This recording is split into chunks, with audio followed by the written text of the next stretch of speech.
আজি মই তিল অকণমান লৈছোঁ, বিহু আহিছে জানেই আপোনালোকে।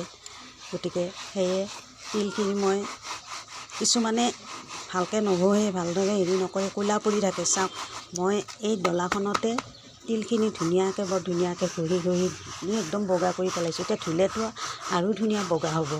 গতিকে সেয়ে মই তিলখিনি ধুওঁতে তাৰমানে ইমান ধুনীয়াকৈ ধুওঁ, তাৰমানে একদম চিকচিকীয়া বগা হৈ থাকে। গতিকে বগা হোৱাৰ পিছত মই লাড়ুখিনি যেতিয়া বনাম তেতিয়া একদম সকলোৱে ক'ব ইমান ধুনীয়াকৈ আপুনি কেনেকৈ কৰিলেনে, ইমান ধুনীয়াকৈ আপুনি বগা কৰি লাড়ুখিনি বনাইছে, বৰ ভাল লাগিছে দেই। আমাকো ক'বচোন কেনেকৈ ধুলে বাৰু আপুনি।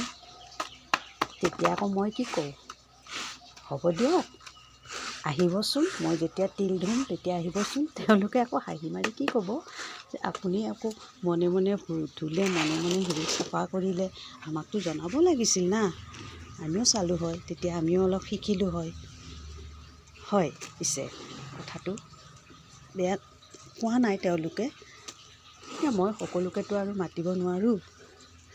মোৰ কৰ্মখিনিত মই এইখিনি অকলে কৰি ভাল পাওঁ, মানুহ থাকিলে মোৰ মানে অলপ দিগদাৰী পাওঁ মই। সেয়েহে মই মনে মনে এইখিনি ধুই মেলি চাফা কৰি ল'লোঁ। আৰু লগতে আপোনালোককো দেখাইছোঁ ডলাত ধুব, ডলাত ধুলে খুব ধুনীয়াকৈ বাকলিখিনি গৈ চাফা হৈ যায়, বগা হৈ যায়। এতিয়া মই ধোৱা নাই, ধুম, ধোৱাৰ পিছত চাবচোন আপোনালোকে বৰ ধুনীয়াকৈ বগা হৈ যাব বাকলিখিনি। তাৰপিছত ওপৰত গৈ মই চাটৰ ওপৰত মেলি দিম, এক ৰ'দ খোৱাৰ লগে লগে বৰ ধুনীয়াকৈ শুকাই যাব।